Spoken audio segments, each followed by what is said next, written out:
देखिए, आज हम लोग एनिमल हस्बेंड्री का एक टॉपिक है एनिमल ब्रीडिंग, जो काफ़ी कंफ्यूजिंग रहता है। इसके इतने सारे टाइप हैं, इन breeding, out breeding, out crossing, cross breeding, जिसमें हमेशा आदमी कंफ्यूज ही रहता है। तो आज हम इसे आसान भाषा में समझने की कोशिश करेंगे कि आखिरकार है क्या। इसीलिए मैंने एनसीईआरटी को थोड़ा सिंप्लीफाई किया है अपने तरीके से। तो हम पढ़ते हैं एनिमल ब्रीडिंग। एनिमल ब्रीडिंग के पढ़ने से पहले हमें समझना होगा कि हम एनिमल ब्रीडिंग करवाते ही क्यों हैं, हमारे ब्रीडिंग करवाने के पीछे का पर्पस क्या होता है। देखिए, हम कोई भी काम करते हैं तो उसके पीछे हमारा इकोनॉमिक पर्पस होता है, हम उससे पैसा कमाना चाहते हैं। तो हम ब्रीड इसलिए करवाते हैं ताकि उसकी प्रोडक्टिविटी बढ़ जाए, उसमें कुछ अच्छे क्वालिटीज आ जाए, ताकि हमारी जो यील्ड है वो बढ़ सके, हमारी क्वालिटी और क्वांटिटी ऑफ प्रोडक्शन बढ़ सके, ताकि उससे ज़्यादा इकोनॉमिक हमें बेनिफिट मिल सके। ठीक, तो हम एनिमल ब्रीडिंग पढ़ रहे हैं। इसके टाइप को पढ़ने से पहले हमें समझना होगा कि ब्रीड क्या होता है, हम ब्रीड क्या होता है। ठीक, ब्रीड, देखिए किसी भी चीज़ को हम ब्रीड नहीं बोल सकते। दो एनिमल को ले, इसे ब्रीड हम कब बोलेंगे, ये दो ब्रीड कब कहलाएगा, जब दोनों एनिमल का आप देखेंगे कुछ सिमिलर कैरेक्टरिस्टिक, जब सिमिलरिटी सेम होगा। सिमिलरिटी मीन्स क्या होता है, जिसमें उसका फीचर सेम हो, उसका साइज सेम हो, उसकी जनरल अपीयरेंस सेम हो, उसका कॉन्फ़िगरेशन सेम हो, तो हम कह सकते हैं कि जो दो ऑर्गेनिज्म हैं उनका ब्रीड सेम है। और ऐसा नहीं है कि जो ब्रीडिंग होती है वो दो क्लोजली रिलेटेड ब्रीड एनिमल के साथ ही होता है, लेकिन ये नेचर के अगेंस्ट है। आप कुछ भी आप काम करते हो, जो नेचुरल चीज़ें बनाई गई है उसके अनुसार करना है ना।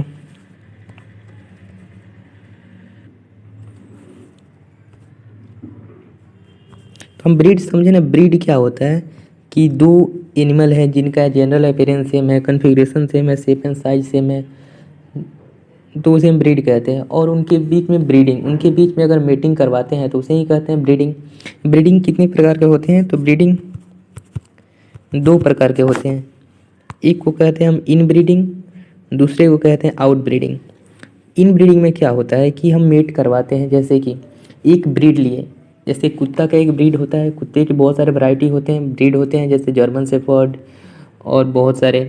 तो एक जर्मन शेफर्ड का हम ब्रीड लिए, उस ब्रीड में मेल भी होगी, फीमेल भी होगी और बहुत सारे होगी। उसी ब्रीड के मेल और फीमेल के बीच में हम मेटिंग करवाए जा रहे हैं। उसमें से हमने चुना, किसी दो खास को चुना कि स्पेशल क्वालिटी के साथ, उसी के बीच हम मेट करवाए जा रहे हैं। मतलब ब्रीड सेम ही है और उसके एंसिस्टर भी सेम है, यानी कि कहते हैं ना कि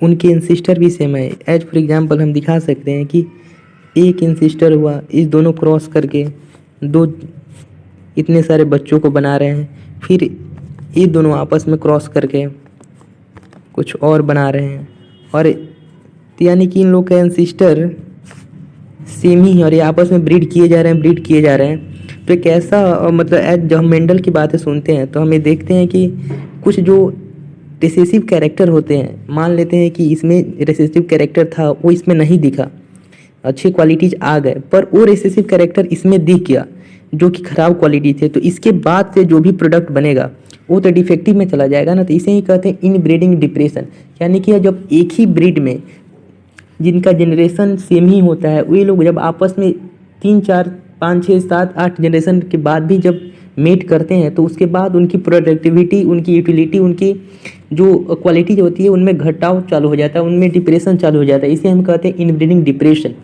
और इसको ओवरकम करने के लिए कुछ तरीके हैं जिनकी वजह से हम इनब्रीडिंग डिप्रेशन को कम कर सकते हैं। ठीक, तो हमने क्या जाना कि जो इनब्रीडिंग होता है वो क्लोजली रिलेटेड स्पीसीज में होता है, उनका ब्रीड सेम होता है और इसके कुछ बेनिफिट्स भी हैं।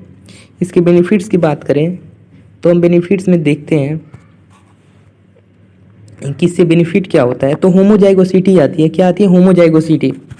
होमोजाइगोसिटी मतलब सेम टाइप के कैरेक्टर क्वालिटीज आप नेक्स्ट जनरेशन पर जनरेशन बढ़ते चले जाते हैं, यानी कि सेम प्रकार की क्वालिटीज।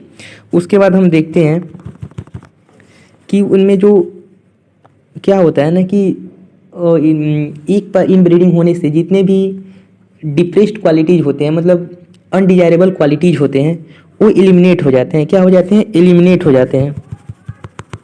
और क्या होता है? तो होता है एक्यूमुलेशन ऑफ, और जो गुड क्वालिटीज एक्यूमुलेट करते हैं, गुड क्वालिटीज एक्यूमुलेट करते हैं, गुड क्वालिटी एक्यूमुलेट होता है। यानी कि इन ब्रीडिंग से क्या होता है कि जो अनडिजायरेबल क्वालिटीज होते हैं वो बाहर जाते हैं, और जो गुड क्वालिटीज का समावेश होता है, गुड क्वालिटीज एक्यूमुलेट होता है, उससे किसी भी चीज़ में की प्रोडक्टिविटी में बढ़ती है। लेकिन ये कब होता है?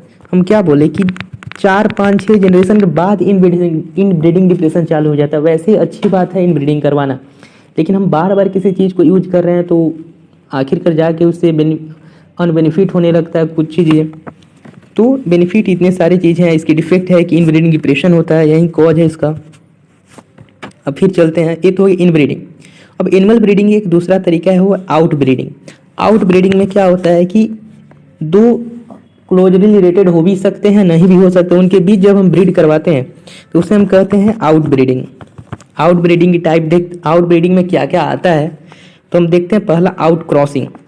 आउट क्रॉसिंग, आउट क्रॉसिंग में क्या होता है? ब्रीड सेम होता है, ब्रीड सेम, बट इंसिस्टर अलग अलग होते हैं। ब्रीड सेम है बट इंसिस्टर अलग अलग होते हैं, उनके जो इंसिस्टर होते हैं वो अलग अलग होते हैं।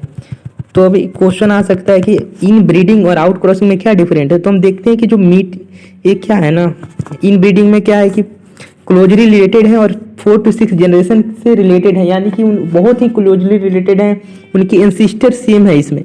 लेकिन वहीं हम बात करते हैं आउट क्रॉसिंग में, सेम ब्रीड तो है लेकिन नॉट रिलेटेड 4 to 6 जनरेशन, यानी कि उनका जो इंसिस्टर वो सेम नहीं है।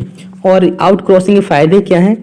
तो ये क्या करता है कि मिल्क प्रोडक्शन में इंप्रूवमेंट लाता है, मिल्क प्रोडक्शन में इंप्रूवमेंट लाता है। मान लेते हैं इनब्रीडिंग डिप्रेशन हुआ, दूसरे उसी ब्रीड में कोई दूसरा जो कुत्ता है उसके वो दूध ज़्यादा करता है, तो उससे हम ब्रीड करवा देंगे तो दूध ज़्यादा करने लगेगा। उसी तरीके से अब बीफ में, कैटल में, यानी कि उसके मांस में थोड़ा वृद्धि होती है। और सबसे बड़ा जो सबसे इम्पोर्टेंट चीज़ है आउट क्रॉसिंग का, इससे ना इन ब्रीडिंग डिप्रेशन खत्म हो जाता है, इससे इन ब्रीडिंग डिप्रेशन खत्म हो जाता है। ये चीज़ें हैं। और दूसरा इसका है क्रॉस ब्रीडिंग। क्रॉस ब्रीडिंग से क्या होता है कि क्रॉस ब्रीडिंग में होता है डिफरेंट ब्रीड हाइब्रिड, मतलब एक जर्मन शेफर्ड ब्रीड हो गया, एक रोड छाप कुत्ता हो गया, दोनों को ब्रीड करवा दिए तो एक अलग ही ब्रीड हो जाएगा। ठीक, इसका एग्जांपल एनसीईआरटी में दिया हुआ हिजारडेल। क्या है? हिजारडेल। अब क्वेश्चन आ सकता है हिजारडेल क्या है? हिजारडेल तो हम कह सकते हैं सीप का हाइब्रिड है, एक सीप है। ये किसके किसके मीटिंग से बना हुआ है? तो बीकानेरी यूज जब मीट किया किसके साथ? मारियन रैम्स के साथ, मारिनो रैम्स के साथ, मारिनो रैम्स के साथ, देख रहे हैं, मारिनो रैम्स के साथ इंटरब्रीड किया बीकानेरी, तो ये हुआ हिजारडेल सीप। इसका लोकेशन कहाँ है? लोकेशन पंजाब में कारनामा किया गया था, ये कांड पंजाब में हुआ था। तो मजेदार चीज़ तो ये है इंटर स्पेसिफिक हाइब्रिडाइजेशन, इसे हम कहते हैं। ये है इंटर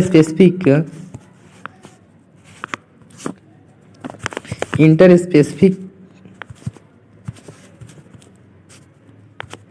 हाइब्रिडाइजेशन।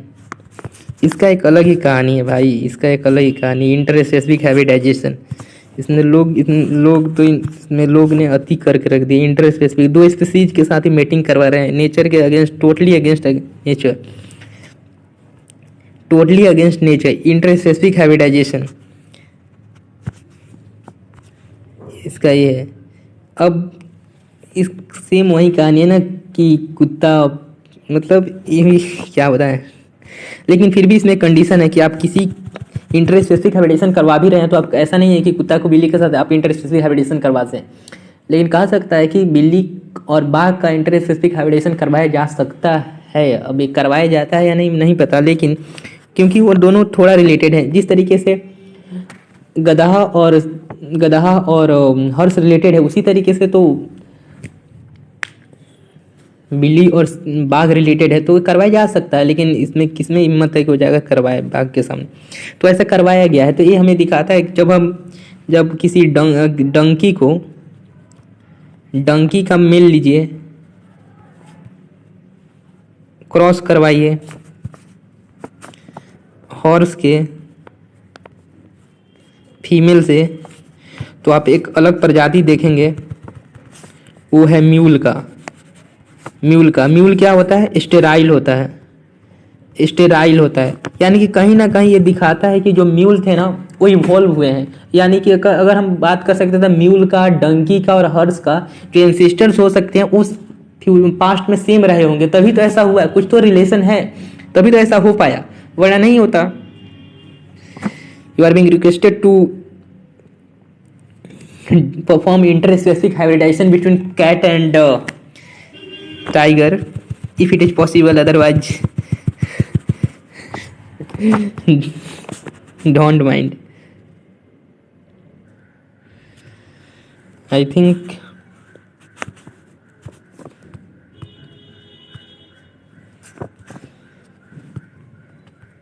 आपके कंफ्यूजन दूर हुए होंगे। बस यही है इंटरेस्ट